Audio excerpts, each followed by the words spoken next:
I believe a leaf of grass is no less than the journey work of the stars. So wrote the American poet Walt Whitman. When the natural world and the realm of the senses conspire, our sense of wonder soars.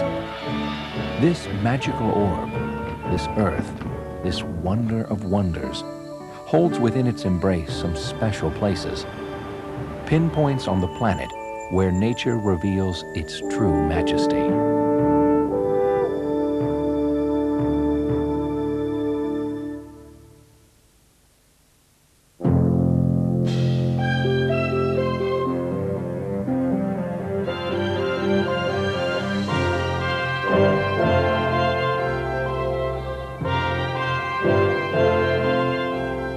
Nowhere on Earth is its history and the story of life better revealed than within the Grand Canyon. Ranging in depth from a few hundred feet to more than a mile, and in width from 1 to 20 miles, this abyss in the highlands of northwestern Arizona is like an artist's mold for an upside-down mountain. Indeed, Kaibab, a Native American name for the canyon, means mountain lying down. The Grand Canyon is actually an array of many connected canyons encompassing more than 1,000 square miles. Because much of it is so remote, the canyon contains territory that is still unexplored. A walk along a canyon trail can begin in winter snow at the rim, pass springtime flowers along the way, and end in the heat of desert summer at the bottom of the canyon. But a walk into the canyon is much more than a quick trip through the seasons. It can open one's mind to the timescale of a changing planet and to the story of life over hundreds of millions of years.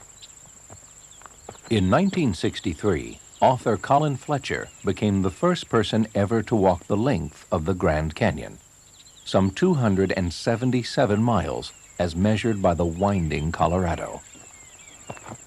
But the miles alone do not begin to express the distance he would ultimately travel on his journey back through time. I remember now that just for a moment I glimpsed the centuries reaching back and down into the canyon and into the past, back and down into the corridor of time that stretches away behind us. And I saw that if I went down into the canyon, deep into that silence and that space and the solitude, that I just might be able to move, in a sense, down and through the apparently impenetrable face of time. These rocks at the floor of the canyon are about 2 billion years old. Time deposited other strata upon this foundation. Age after age during the last 200 million years, life emerged from the primordial seas. Plants began to flower and seed and cover the land. The Earth became a green planet.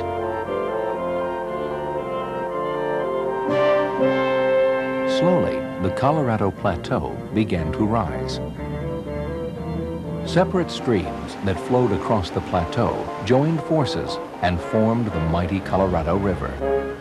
This great sculptor then cut and chiseled the canyon. The uplift and the river's rapid force, along with other erosive factors, eventually exposed a wonder of the world, the Grand Canyon, a chasm that enables us to see half the Earth's history.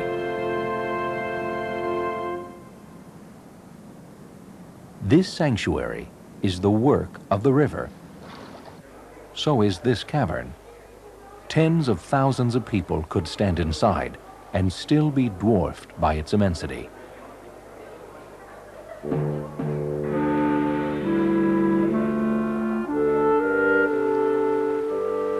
The mighty Colorado River continues to carve its masterpiece.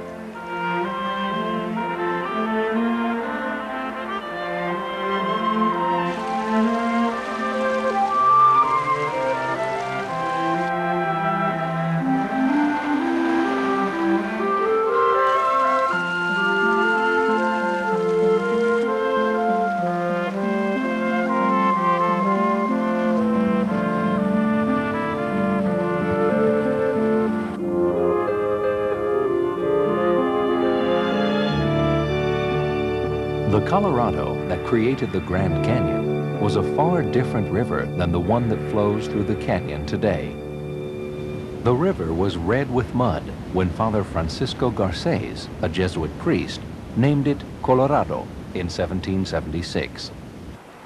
Today, the river is no longer Colorado or reddish. It is clear. The mud, rocks, and debris that it carried from the Rocky Mountains all the way to Mexico during the wild days of its early career now collect within Lake Powell. This artificial reservoir was formed by the Glen Canyon Dam, which tamed the Colorado. When Major John Wesley Powell made his historic rafting trip through the canyon in 1869, the river flowed at an average rate of 30,000 cubic feet of water per second.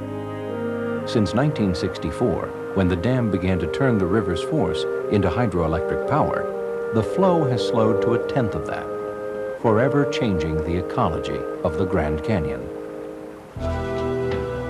Humans have lived here for thousands of years.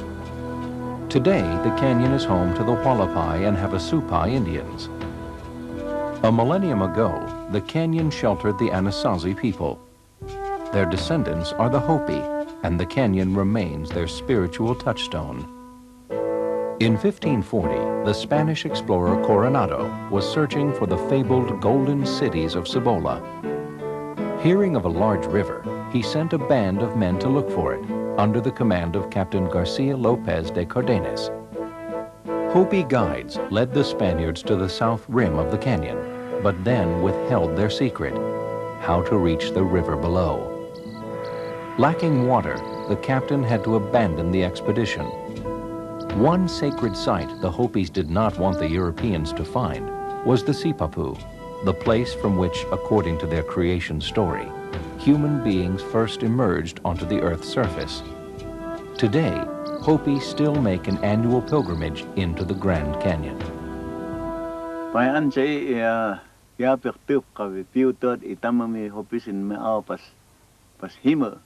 This Grand Canyon is very sacred to us because the Hopi people and our kind of people all come out from here. Because we have Sipapu here. This is where we come to pray. We gather salt, colors for paint, herbs and evergreens for use in our ceremonies. For the Hopi, the Sipapu, their womb within the earth, is a constant reminder of the common origin of people everywhere. For others who come here, the Grand Canyon itself is a kind of Sipapu. This great canyon puts human life into perspective. It is but an instant within the immensity of time.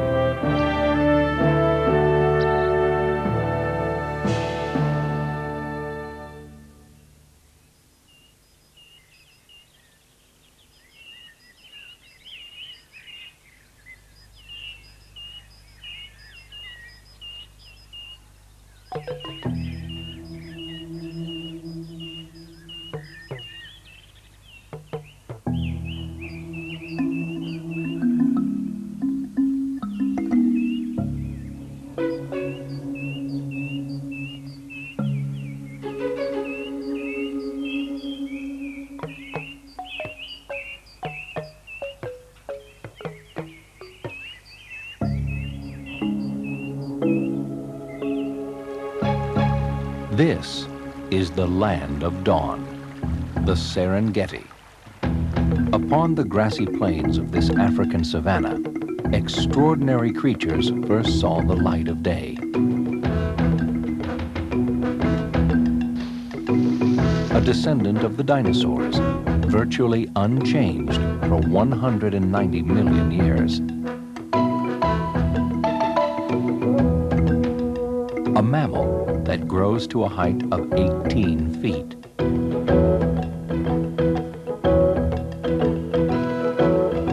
A gregarious water bird. And a recent arrival in the animal world, man, a two-legged, tool-using member of the primate family. It was on this savanna that human life evolved. Man has probably been here ever since the ancestors of humankind left the forests of Central Africa. What drew them is what draws people still, millions of years later, an abundance of animal life.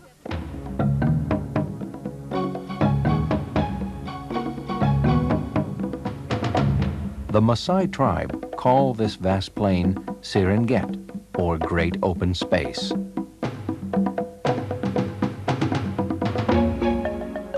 One reason many creatures survived here over the ages is that these tropics did not endure the extreme climate changes of the Ice Age. It was East Africa's reliable water supply and abundant vegetation that supported the wildlife.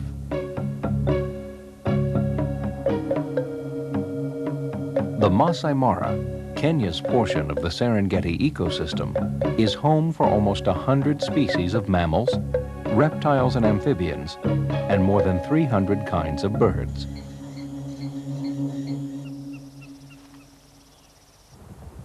Many people come to East Africa to see the Big Five: African elephants,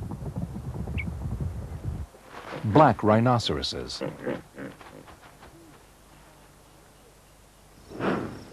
African buffaloes, lions, and leopards.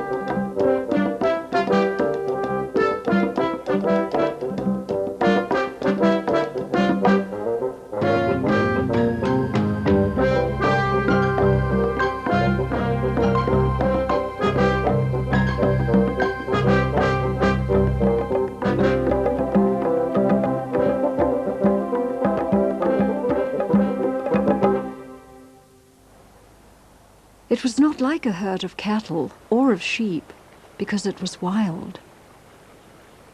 Wrote aviatrix Beryl Markham in her autobiography, West with the Night. And it carried with it the stamp of wilderness and the freedom of a land still more a possession of nature than of men. To see 10,000 animals untamed and not branded with the symbols of human commerce is like scaling an unconquered mountain for the first time, or like finding a forest without roads or footpaths or the blemish of an axe. Each summer, thousands of zebras and more than 1 million wildebeest migrate north into the Masai Mara. This annual spectacle is one of the greatest shows on Earth. Because of their numbers, the wildebeest often take center stage. With its bull-like head and horse-like flanks, the wildebeest, or white-bearded gnu, is a strange-looking attraction. Once described as something made out of spare parts by a committee, the wildebeest travels about 1,000 miles each year in search of water and green grass.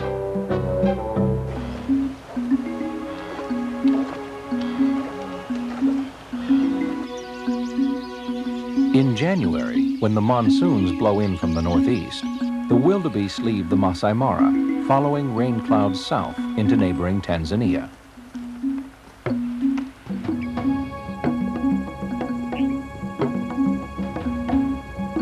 With them come fellow travelers.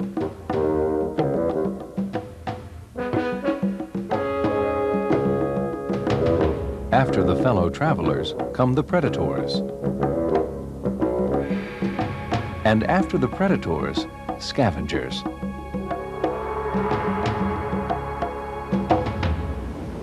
Each year, thousands of wildebeest die crossing the Mara River as they head south to the Serengeti.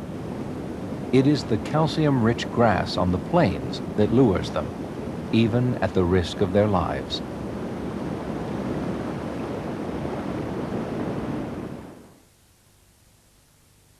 The Serengeti Plain stretches between Lake Victoria and the Crater Lake Highlands.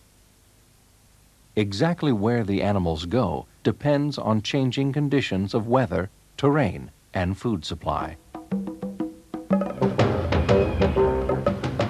Hyenas and flamingos, predator and prey alike, need water.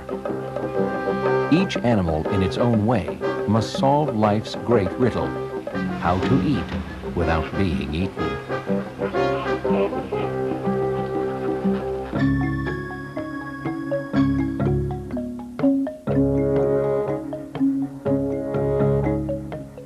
Leopards are known to kill for the sake of killing and are able to adapt to many kinds of habitat.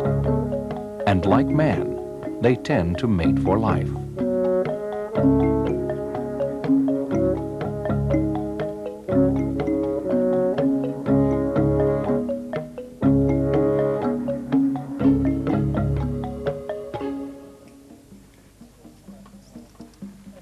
Omnivorous man is at the top of the food chain. The Maasai were once nomadic, following wild herds across the Serengeti. According to Maasai traditions, Enkai, the creator, gave grass, animals, and milk to his people. Although the Maasai consider it their right to hunt all the wildlife in their region, they are natural conservationists and usually hunt only buffalo and elands.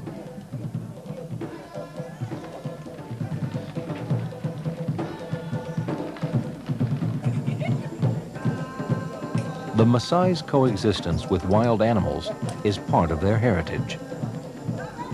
Unfortunately, some of the Serengeti species are threatened by poachers.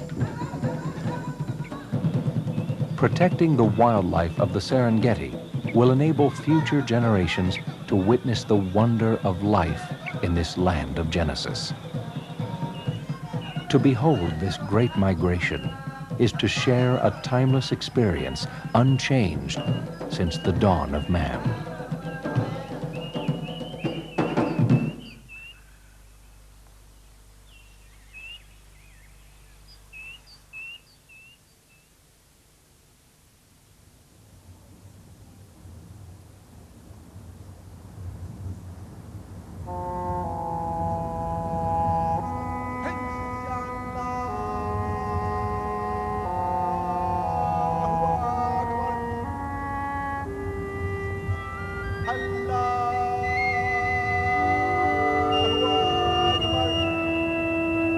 North of the Serengeti stretches a forbidding terrain where the power of the sun makes survival a daily challenge.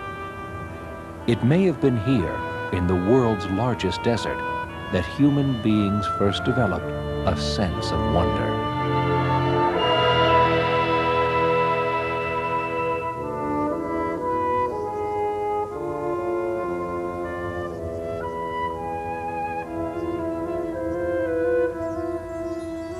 This is the Garden of Allah.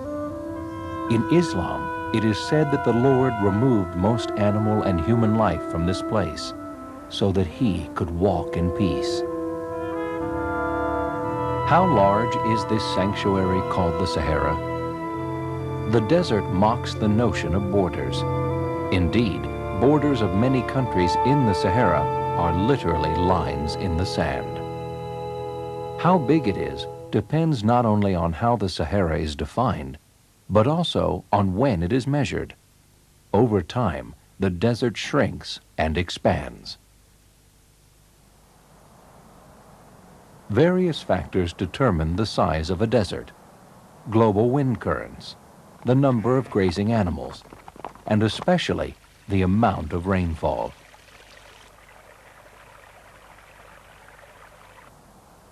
Only 1/7 of the Sahara is sand. More extensive are the gravel plains known as regs. These are even more devoid of life than the sandy expanses, which are called ergs.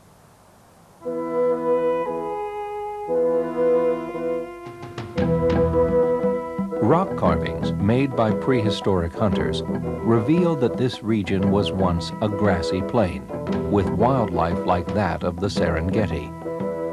These images prove that vegetation was once abundant here. Around 8000 BC, this region began its slow transition into desert. Herds of wild camels made their home here.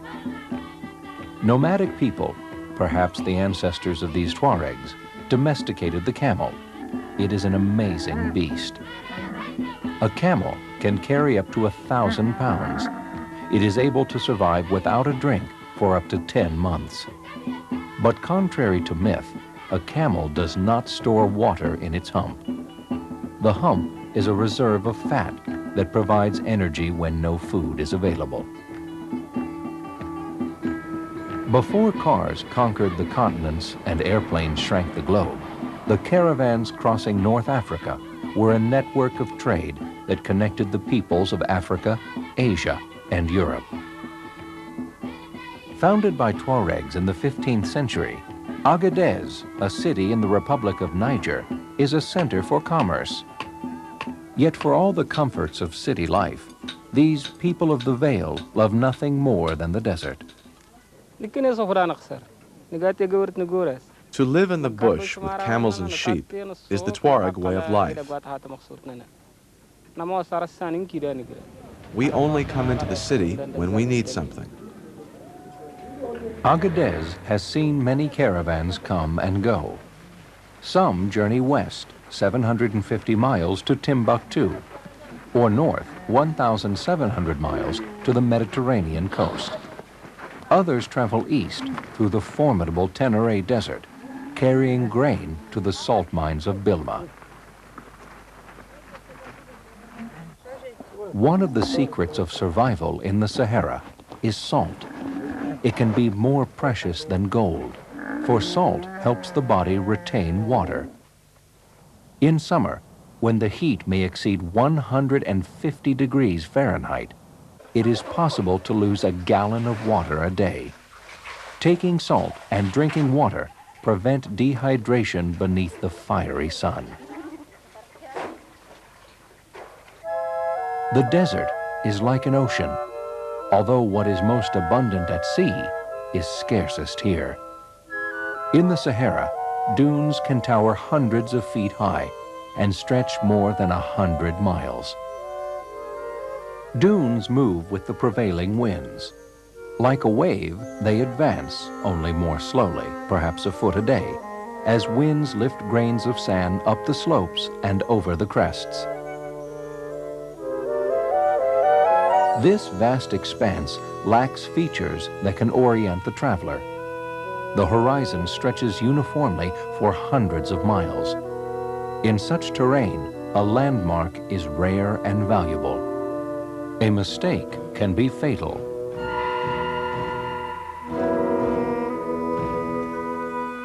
Misread the stars or fail to find a landmark, and the traveler may miss the oasis, that tiniest of islands in the waterless sea.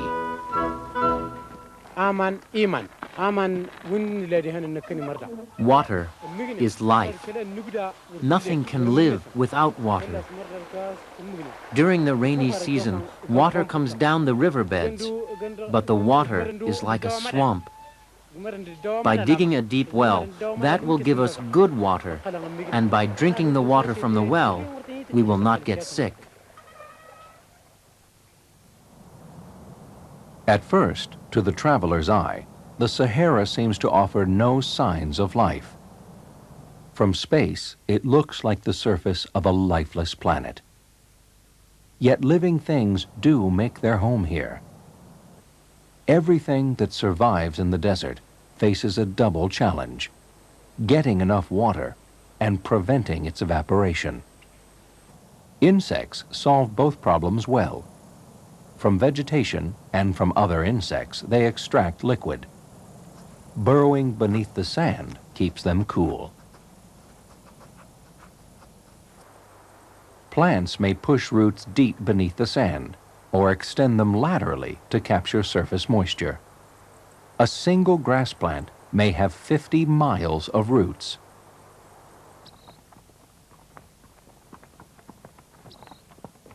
For human inhabitants of the desert, survival often depends on factors beyond their control. The distance to the nearest well, the strength of a camel, a chance meeting with a stranger, all can mean the difference between life and death. Not surprisingly, a common expression is inshallah, God willing.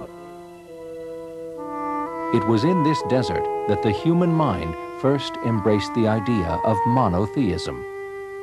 Monotheism emerged in Egypt in the 14th century BC, when the pharaoh Akhenaten renounced the old gods.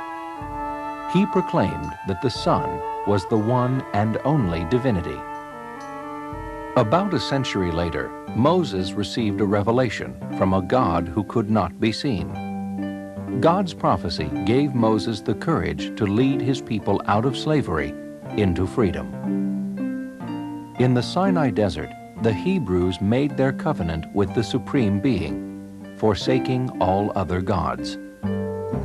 2,000 years later, in the Arabian desert, Muhammad, the founder of Islam, also had a revelation. He proclaimed that there was only one God, Allah. This faith spread rapidly across the Sahara, where distances hindered only those who lacked the will, the skill, and the faith to cross it.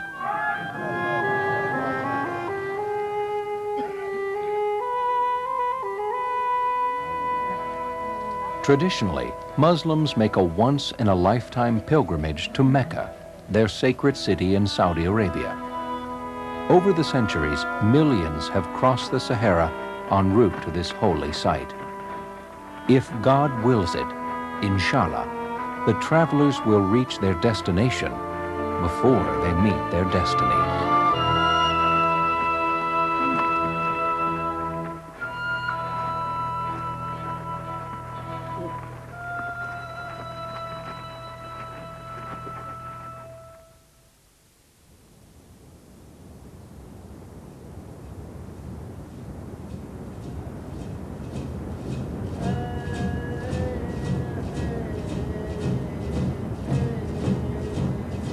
Of all the falls in the world, Iguazu may be the most spectacular. Iguazu, in the Guarani language, means great waters, or much water coming down. This paradise straddles the border between Argentina and Brazil.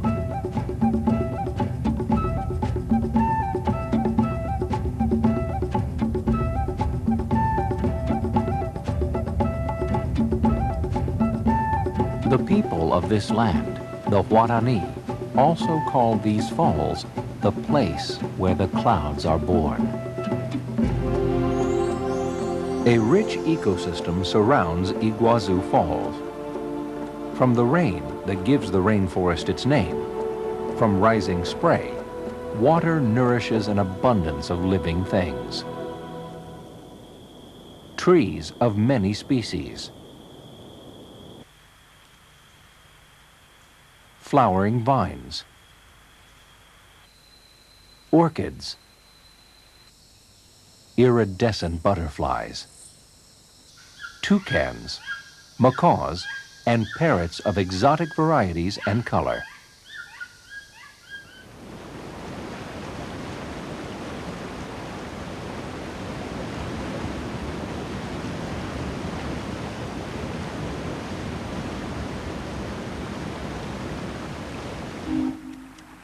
The Iguazu River originates in the Serra de Mar, a mountain range near Brazil's Atlantic coast. For almost 820 miles, the river flows through southern Brazil, bordering Argentina during the final 75 miles of its journey. Wending its way over the stream-crossed Paraná Plateau, the Iguazu grows in volume. The soil and rock it carries from the forest floor give the river its distinctive color. Its descent is the most dramatic in South America. Most of the Iguazu plunges into a deep, narrow canyon known as Devil's Throat.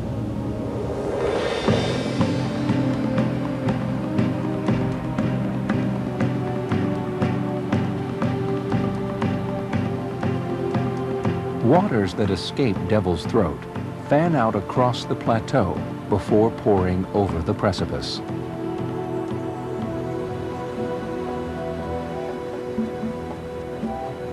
Each fall has a mesmerizing power as water crashes into an abyss of rock and mist.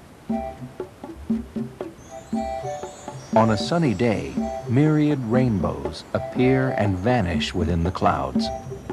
Refracted light creates this continuous dance of color.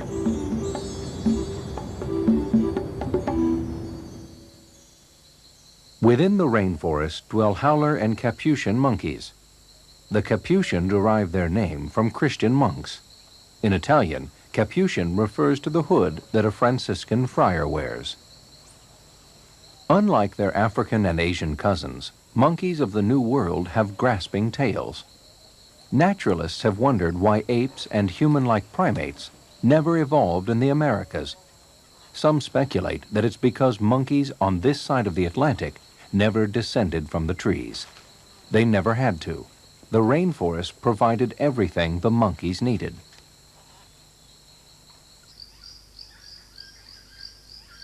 Above the treetops flock the toucans. A sociable bird, they roost communally. Both male and female have beautiful plumage.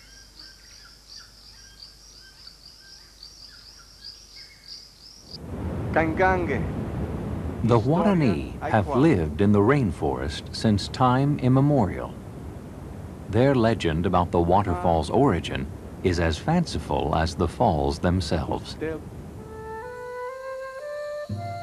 One day long ago, the god who lives in this forest saw Naipur, the daughter of a shaman. The god spoke to her. "You will come with me to my temple, and whatever I will, you will do." A warrior named Karoba loved Naipur. Taking a boat out into the fast-moving Iguazu River, the couple tried to escape the forest god. But the god saw them flee. He became angry. In their path, he created a precipice of cataracts.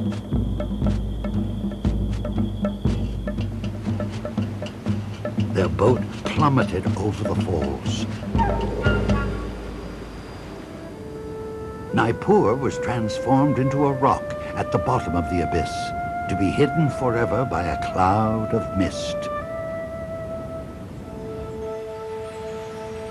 At the brink, Karoba was turned into a tree, forever to gaze down the face of the cascade, hoping for a glimpse of Naipur's veiled beauty.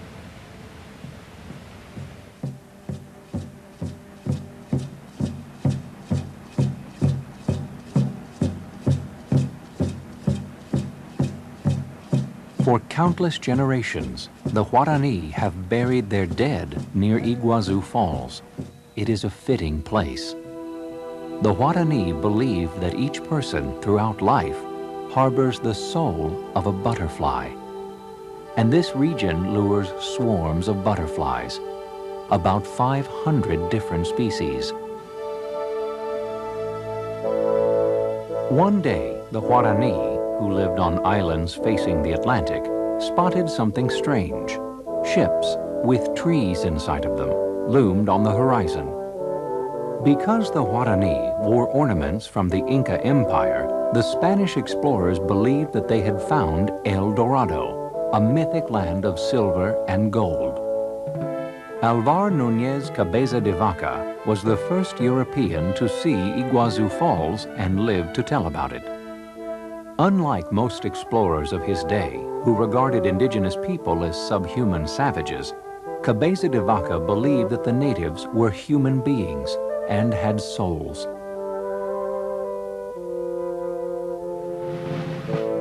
As he led 276 men across the rainforest, Cabeza de Vaca punished anyone who would harm a native. In January 1541, the Spaniards reached the Iguazu watershed.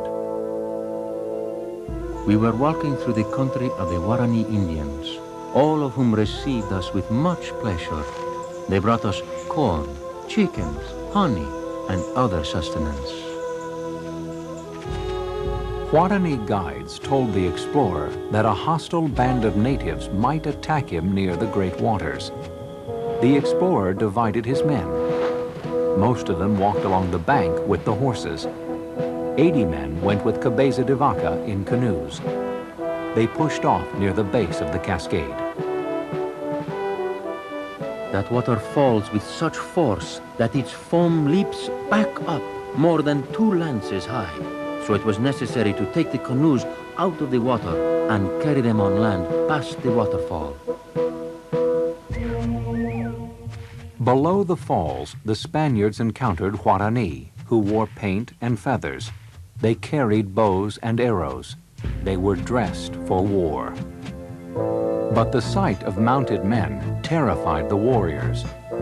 To them, the Spaniards were strange beasts with the lower body of a horse and the upper body of a man. But Cabeza de Vaca placated them, speaking through interpreters and offering gifts. Finally reassured that the Spaniards were human after all, the natives helped them cross the raging river. Though Cabeza de Vaca would continue his search for El Dorado for the next 19 years, nowhere would he discover a more spectacular treasure than Iguazu Falls.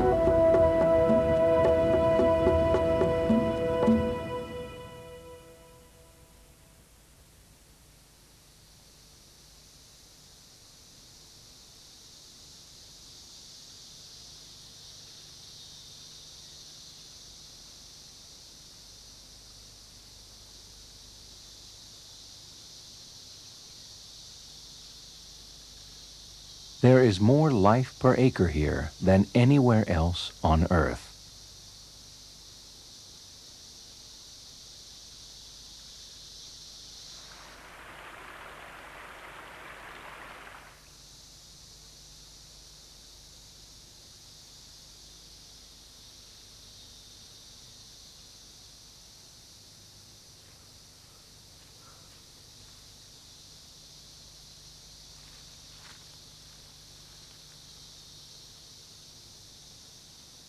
Here, where hundreds of kinds of trees reach for the sun, the entire Amazonian forest is, in a way, one vast intertwined tree of life.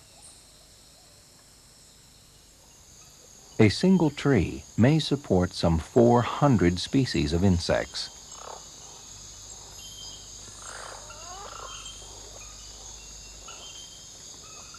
On vine-laced branches high in the jungle canopy, move monkeys, bats, snakes, and birds. Of the life forms that are known in the world, about half are found in the Amazon basin.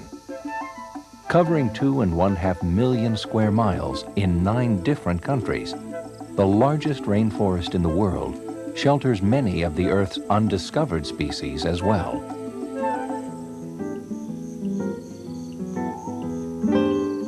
Rainforest, to the untrained eye, looks paradoxically monotonous.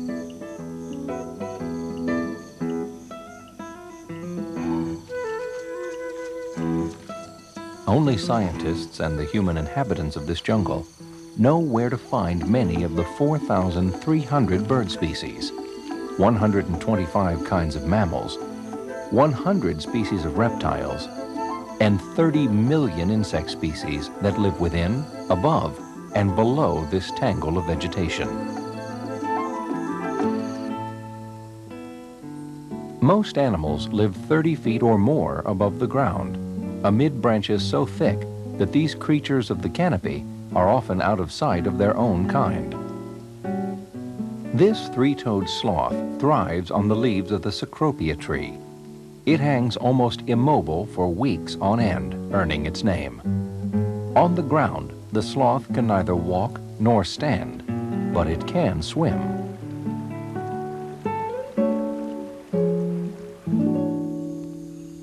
Eco Park is a 2,000-acre island in the center of the Amazon. Here, Mark van Roosmalen, a Dutchman who works for the Natural Institute for Amazon Research, provides a home for injured and confiscated monkeys.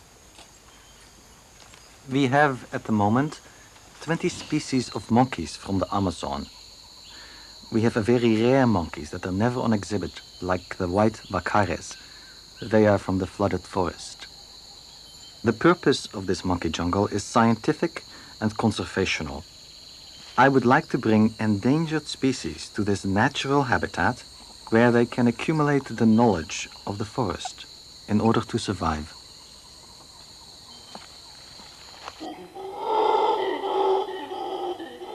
Howler monkeys keep their troops together by vocalizing. A kind of loudspeaker built into the larynx enables their cries and hoots to be heard for 3 miles, an intimidating sound for would-be predators and members of rival howler bands.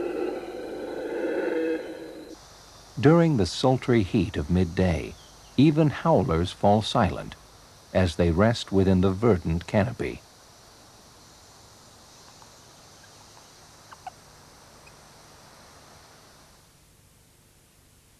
"125 million years ago, the Amazon and Africa's Niger were probably one river, flowing west into the Atlantic across Gondwanaland. Then that gigantic landmass, which contained the present-day continents of Africa, Eurasia, Australia, Antarctica, and the Americas, began to break up. As it drifted to the west, South America crashed into a tectonic plate that underlies the South Pacific. This collision with the Nazca Plate forced the Andes to rise. Now blocked by an impenetrable barrier, unable to flow the mere 100 miles west to the Pacific Ocean, the river spread out to the east, forming an inland sea.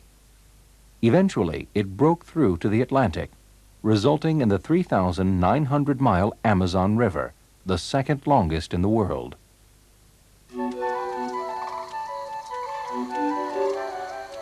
There are more kinds of birds in the Amazon basin than anywhere else on the globe. Many feed on the insects that flourish in this climate. The tropics lack nature's best insecticide, cold weather. Plants protect themselves from infestation by producing potent chemicals, some of which have medicinal properties. Los ribereños de las zonas lo conocen como achiote. People along the river call the sap achote.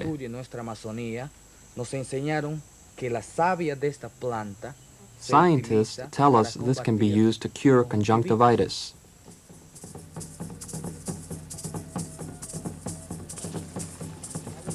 Indigenous people use plants for healing and for purposes less curative.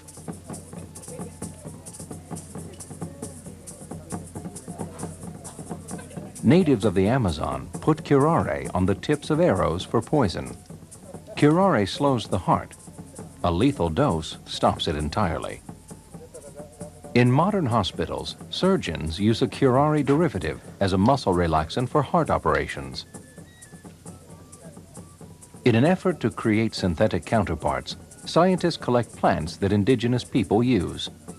Each property of these plants is carefully analyzed in the hope of discovering the secret to synthesizing their curative chemicals.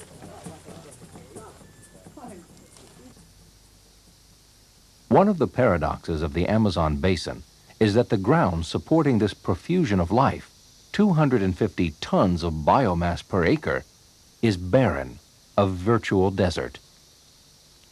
Most of the nutrients in this ecosystem are found in the canopy, 30 feet above the forest floor.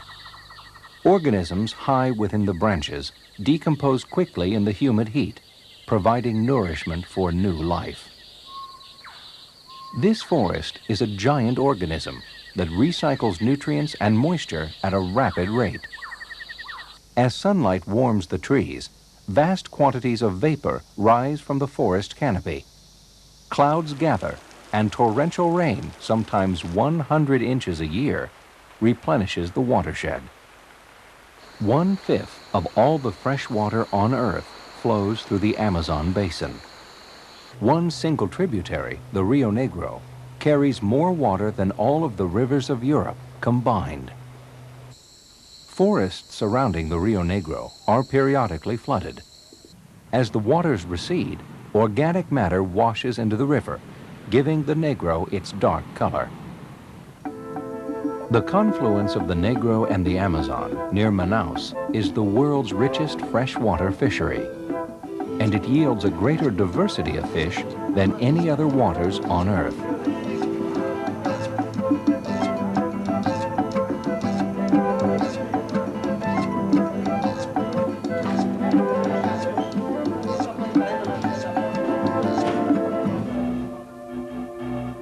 The giant pirarucu can grow 9 feet and may weigh 200 pounds. Though a fish, it behaves in some ways like a mammal. It cares for its young. Fingerlings follow their mother for up to 4 months. Having a lung as well as gills, the pirarucu rises to the surface to breathe, an easy target for the harpoon of a fisherman. Many a fisherman has lost a toe or a finger landing the omnivorous piranha. But the piranha's primary food is other fish. Often a piranha may take a bite of another piranha. This is one way that these schools keep their food supply abundant. One of the reasons for the astonishing diversity of life forms in the Amazon is that until recently, there was no one dominant species.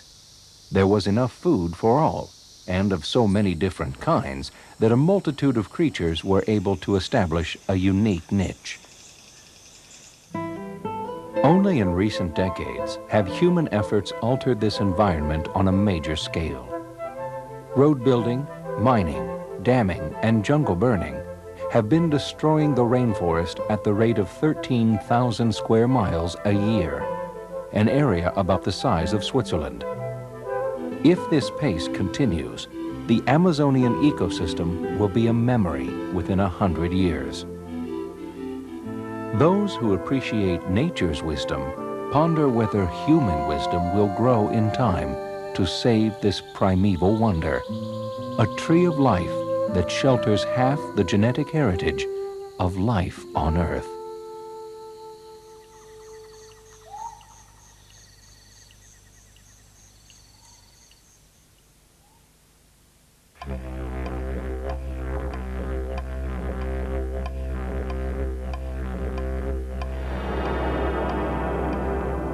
In the center of Australia, a desert, once the floor of an ancient sea, extends to the horizon.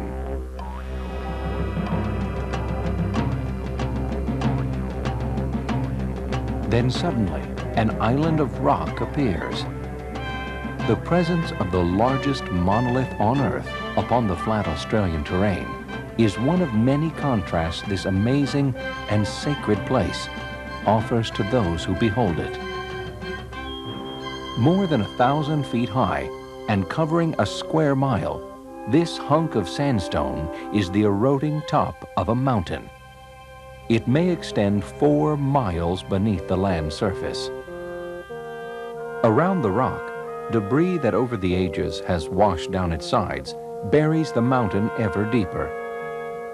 One expects strata of sandstone to be horizontal, but 300 million years ago, a violent upheaval thrust the former ocean floor on its side. Since then, erosion has worn grooves between the vertical layers. At first glance, Ayers Rock seems devoid of life. But in a sense, it is a massive oasis. Around it, abundant plant life grows, nurtured by water that pours off its walls during desert storms. The stains that run vertically down its surface, like vertical bathtub rings, remain long after the waterfalls have run dry. At the base of the rock lies Mortajulu, or Maggie Springs. Aborigines have long hunted here, Kangaroos and other animals come to drink and eat fruit and seeds from the plants that this waterhole sustains.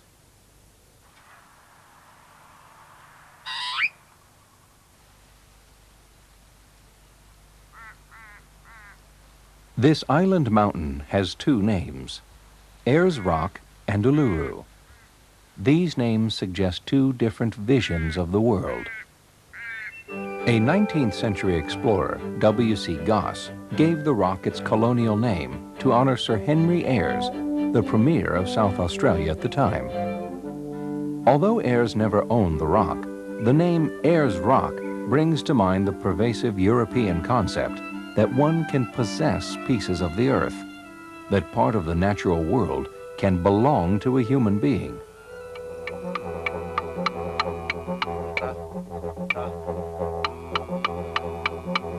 Aboriginal people call Ayers Rock Uluru. Like indigenous people everywhere, they have a personal relationship with the land. Unlike many Australians who refer to the Ayers Rock region as the dead heart of their country, Aborigines see Uluru and its environment as a living presence. They regard their culture as a thread in a tapestry in which plants, animals, the land, and human beings are interwoven. The desert harbors many forms of life, including the witchetty bush, the kangaroo, and the thorny devil lizard. Aborigines use the roots of the witchetty bush to make spear shafts.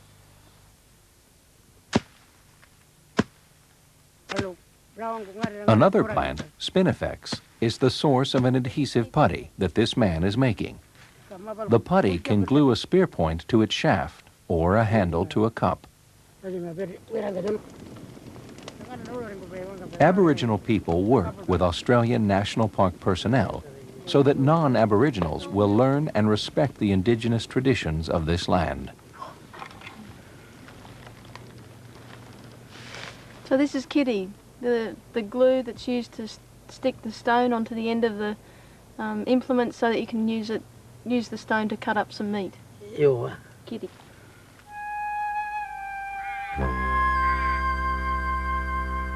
To see Uluru at different times of day is to appreciate the subtle palette of sunlight and shade.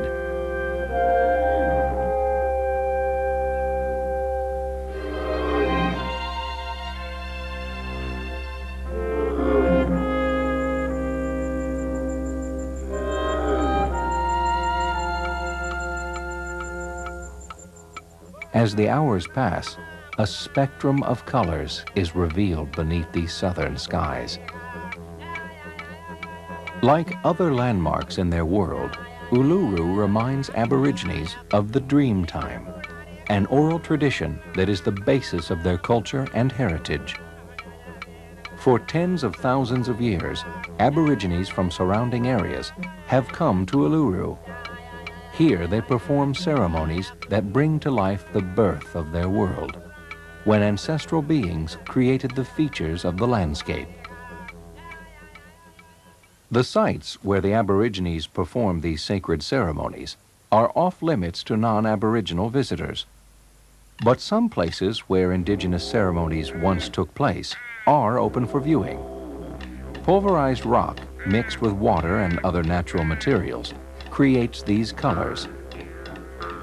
For the Aborigine, these cave drawings are alive with meaning and charged with power. Like the prehistoric cave art in Lascaux, France, this language of images may have originated tens of thousands of years ago. Yet Aboriginal culture, unlike that of the ancient European artists, lives on. Theirs is the world's oldest continuing way of life.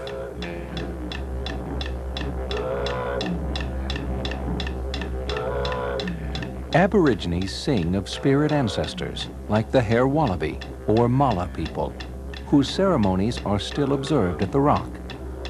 Like the Carpet Snake clan, from whom the Pitjantjatjara tribespeople trace their descent, they sing of journeys and rituals, wars and surprise attacks, that have left their marks and traces on the land. To know these songs is to know the spiritual geography of the outback.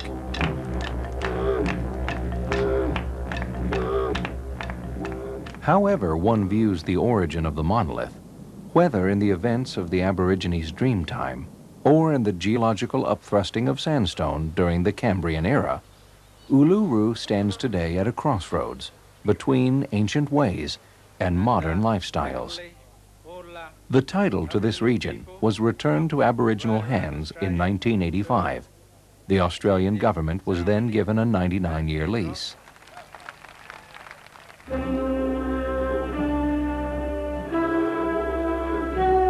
For everyone who experiences this place, Uluru or Ayers Rock is a touchstone for one's vision of nature and sense of wonderment.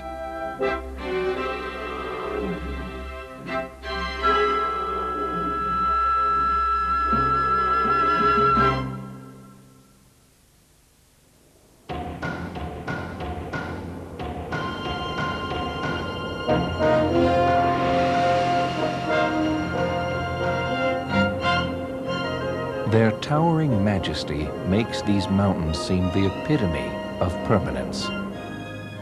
The Himalayas are a sanctuary where people can almost reach the gods and where the gods commune with the stars. This range, which contains the tallest peaks on Earth, changes in many ways. Erosion continually wears them down. Every year, the river systems that originate in the Himalayas carry massive amounts of mountain rock, forest debris, and soil into the Indian Ocean. The Himalayas also rise.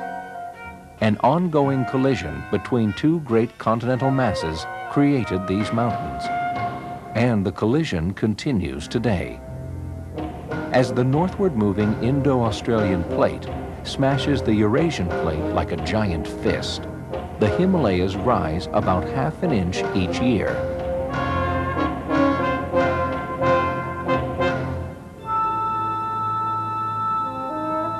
The roof of the world. That's what the ancient Persians called the Himalayas. These ranges include all of the summits on Earth that are more than 5 miles high. Mount Everest, which is 5 1/2 miles above sea level, actually touches the jet stream, which frequently blows snow off its peak.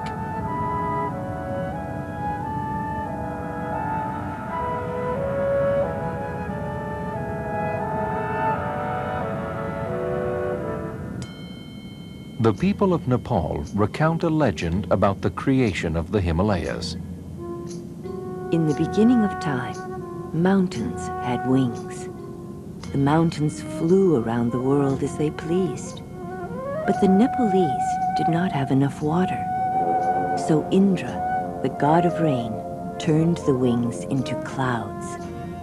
No longer able to fly, the Himalayas were earthbound.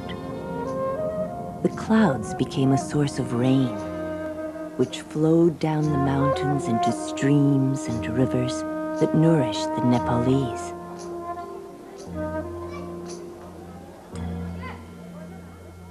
Many who live in the Himalayas believe that these mountains are the abode of sacred beings. They are a place where immortals and mortals alike may meditate and seek wise counsel. For some, the mountains themselves are divinities. The Tibetan name for Mount Everest, Chomolungma, means goddess mother of the world. The Nepalese call her Sagarmatha, meaning whose head touches the sky. In the Himalayan region, several of the world's great religions flourish, including Hinduism and Buddhism.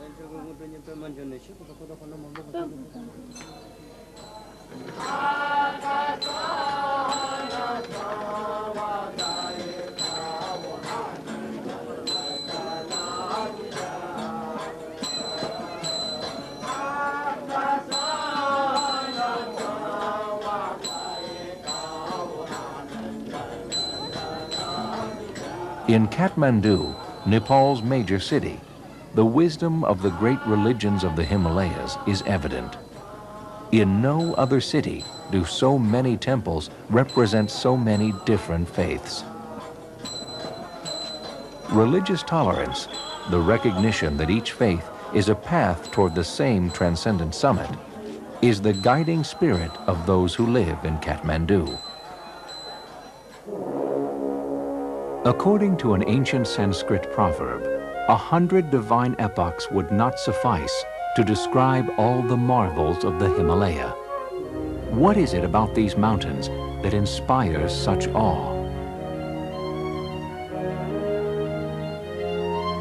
Their transcendent heights?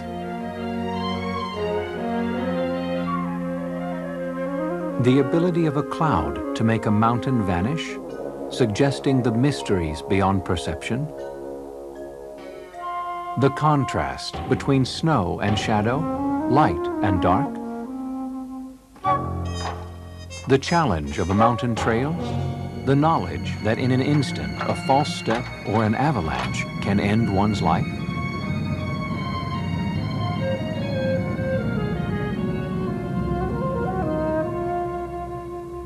Ultimately, perhaps, it is the awesome scale of the Himalayas that puts life into perspective. According to an Indian saying, just as the dew is dried by the morning sun, so man's cares disappear at the sight of the Himalaya. Ironically, the Himalayas, which inspire a sense that humanity is one with nature, have also become a symbol for man's conquest of nature. The world's highest mountain was measured by British surveyors in 1852. They named it for a surveyor general, Sir George Everest. From then on, ascending its 29,000-foot summit became the dream of mountaineers everywhere. One must conquer, achieve, get to the top. One must know the end to be convinced that one can win the end, to know there's no dream that mustn't be dared. Wrote George Mallory, who, when asked why he attempted to climb Everest, responded, "Because it is there." It was the Sherpas, an indigenous people of Tibet, who made it possible for Westerners to climb Mount Everest. As mountain guides, they contributed great skill at high altitudes, strength that enabled them to shoulder huge loads, and selfless devotion to the welfare of those with whom they traveled. For a century, many mountaineers, Sherpas, and Westerners attempted to climb the goddess mother of the world. Many died in the attempt. Finally, on May 29, 1953, a New Zealander, Edmund Hillary, and a Sherpa, Norgay Tenzing, set out for the summit from their camp at 28,000 feet. It was first class going, wrote Hillary in his diary. And as I was feeling very well, we made steady progress. Tenzing had me on a tight rope all the time, and we moved throughout one at a time. At last, after a slow climb up firm frozen snow, they reached the top. Tenzing and I shook hands, and then Tenzing threw his arms around my shoulders. It was a great moment. After Hillary and Tenzing, thousands of trekkers and mountaineers ascended the slopes of Mount Everest and other Himalayan peaks. In need of fuel, these expeditions soon stripped the mountain forests, exposing the soil to severe erosion. Realizing that his conquest of Everest had accelerated the degradation of the Himalayan ecosystem, Hillary took measures to protect the mountain environment. Working with Sherpas and the government of Nepal, with the assistance of the government of New Zealand, Hillary established a 450-square-mile park in 1976. 3 of the world's highest mountains stand within the boundaries of Sagarmatha National Park. Man and nature need each other, and by hurting one, we wound the other. There is so much that needs to be done to halt the destruction of our world environment. My remaining hope is the amazing adaptability of human beings and the astonishing resilience of nature itself.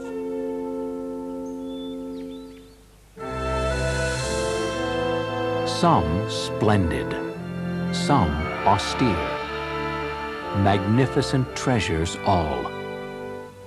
These miracles of creation come to us as gifts, not to possess nor to exploit, but to hold in trust for countless generations to follow. May these wonders of nature inspire such awe, such wisdom as we require.